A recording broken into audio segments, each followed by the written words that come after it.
히브리서 11장은 믿음의 사람들의 이야기에 삼손이 들어 있습니다.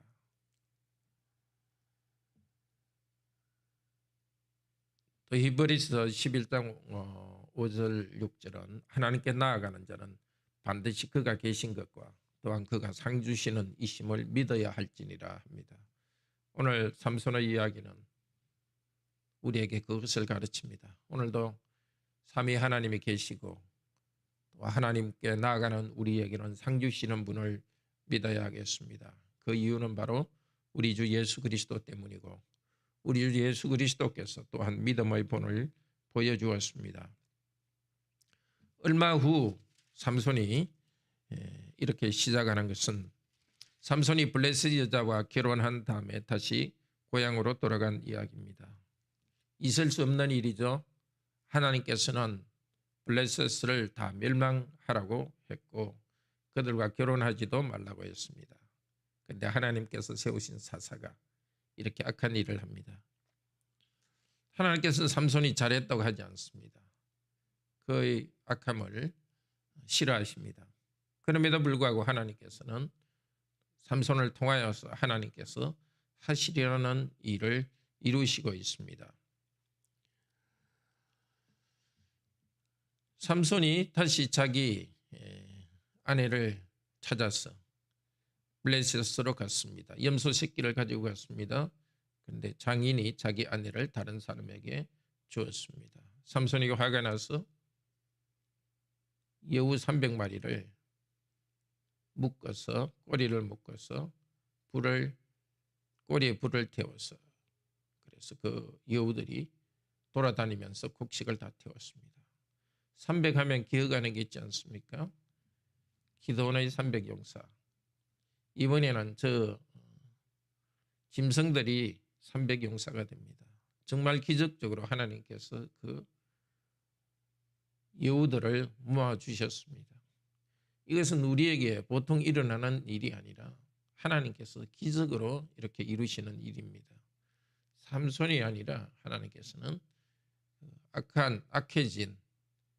약해진 삼손을 통하여서 하나님께서 일하십니다. 그리고 이 횃불은 바로 시내산에 나타나셨던 그 번개와 출애굽기 20장 18절에 나오는 번개와 같은 말입니다. 삼손은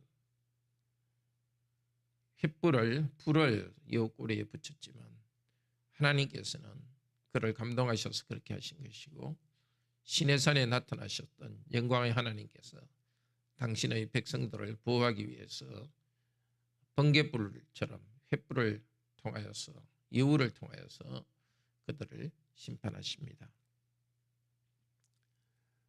지금은 하나님께서 그와 같은 기적을 우리에게 주지 않습니다. 이런 기적은 특별한 은혜의 수단이라고 합니다. 하나님 백성을 구하기 위해서 특별한 은혜의 수단을 주었습니다. 그러나 지금은 보통 은혜의 수단을 주십니다. 말씀으로 우리에게 하나님 뜻을 계시하시고 기도할 때 하나님께서 우리를 만나주시고 기도를 통하여서 우리가 삼위 하나님과 교제하고 또 기도하는 가운데서 우리에게 또 능력을 주십니다. 성찬에서 또 은혜를 주십니다. 그때보다도 더 좋은 은혜의 수단을 우리에게 주셨으니 오늘도 기도하고 나아갑시다. 계속해서 하나님께서는 특별한 은혜의 수단을 줍니다.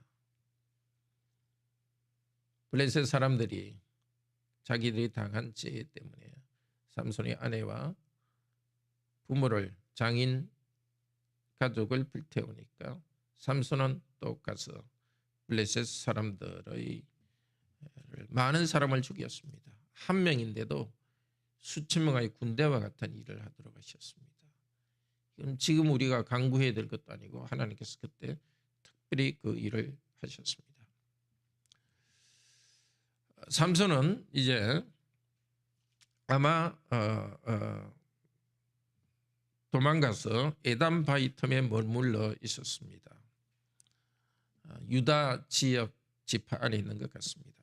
블레셋 사람들이 치료하니까 유다 사람들은 삼손을 블레셋 사람들에게 넘겨주기로 했습니다.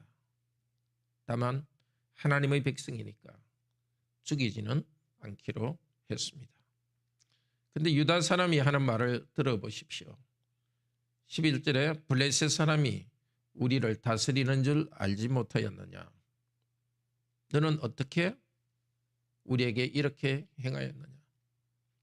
블레셋 사람들이 하나님 백성 다스리는 것을 당연하게 생각합니다. 또 삼손이 블레셋 사람을 공격한 것, 그래서 하나님의 백성과 유다 지파를 도운 것을, 그래서 삼손에게 블레셋 사람들의 행한 일은 생각하지도 않습니다. 또 자기들을 위하여 행한 것도 생각하지 않습니다. 블레셋 사람들이 자기를 괴롭히고 있는, 침략해온 이 작은 일만 생각합니다. 이 하나님 백성이 영적으로 약해지면 이렇게 됩니다.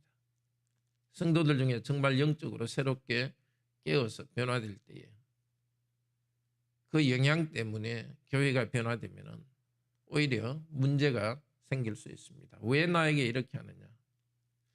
또 하나님 백성이라 하면서 우리가 변화될 때에 그로 인해서 자기에게 뭔가 불편함이 생기면 왜 이렇게 하느냐고 말할 수 있습니다. 우리는 그렇게 영적으로 어두운 자들이 되지 않기 바랍니다. 하나님께서 우리 가족이나 성도들을 통해서 우리의 흐릿한 영적 상태를 바꿀 때 정말 감사함으로 나아가기를 바랍니다. 삼손은 하나님 백성과 싸우지 않고 오히려 결박되어서 갑니다. 블레셋 사람들에게 넘겨주었는데 바로 그때의 14절, 하나님의 성령님께서 삼손에게 갑자기 임하셨다. 이 임하셨다는 것은 번성한다, 강하게 움직인다는 뜻입니다. 이런 점에서 또 삼손은 믿음의 사람입니다. 악함이 있었지만 하나님의 백성들과 싸우지 않고 자기를 위험으로 던지는, 또 거기에서 또 삼손의 믿음이 있습니다. 하나님께서는 그를 사용하셔서 성령님을 통해서 세임을 주셨고, 그는 다른 무기가 없었지만 나귀의 턱뼈 하나를 들고서 1000명을 죽였다. 시로서 이야기하니까 정확한 청명인지 그것은 알 수 없고 그점 죽였습니다. 우리는 없다고, 하나님이 일을 하려는데 뭔가 부족하다고 자꾸 생각합니다. 가진 것이 없다고 생각합니다. 그러나 둘러보십시오. 삼손의 턱뼈와 같은, 정말 이게 뭐가 도움이 되겠는가 생각하는 것이 없습니까? 하나님이 성령에 들려지면 턱뼈도 어떤 칼에 비교할 수 없는 그런 무기입니다. 중요한 것은 우리가 우리 죄를 회개하면서 성령께서 우리를 쓰시도록 우리가 하나님께 맡겨드려 있느냐 하는 것입니다. 불평하기보다도 오늘도 우리에게 주신 작은 일들, 그 일들을 하는 것이 하나님의 기적을 일으키는, 하나님께서 원하시는 일을 행하시는 수단이 됩니다. 그리고 삼손이 싸우는 동안 목이 말라서 죽을 지경이 되었습니다. 그때 하나님께 부르짖었습니다. 여호와께 부르짖었습니다. 이 삼손의 믿음이 있습니다. 자기 안에서 특별한 힘이 있는 것처럼 그렇게 하지 않고 혹시 여호와께서 힘 주셔야 된다는 것을 믿는 믿음이 있습니다. 그때 하나님께서 한 오목한 것을 터뜨려서 물이 나오게 합니다. 물이 그냥 흘러서 그냥 다른 곳으로 가지 않고 물이 나오더라도 오목한 것을 터뜨려서 물이 나오게 하고 그것을 마시고 소생해서, 아마 전쟁 과정이었지 않나 생각이 듭니다. 그래서 다시 싸웠을 겁니다. 회복되어 소생했습니다. 이 터뜨리시니, 이 말은 출애굽기 14장에 하나님께서 홍해를 가르시니 그것과 같은 말입니다. 그 시내산에서 장엄하게 능력으로 오셨던 하나님. 그때 200만의 사람들 앞에 천둥과 번개로 나타나셨고 또 하나님의 백성이 홍해를 건너도록 홍해를 갈라지게 하셨던 하나님께서는 여전히 같은 능력의 하나님으로 살아계십니다. 하나님의 백성들이 그렇게 약해지고 그냥 혼자서 한 명으로 하나님을 위하여 싸울 때, 또 하나님께서 한 명을 부르셨을 때 여전히 그때도 시내산에 나타나셨던 장엄한 놀라우신 하나님으로 함께 계십니다. 하나님께서 나타나셨던 시내산에 나타나셨던 그 영광은 바로 우리 주 예수 그리스도 안에 나타났습니다.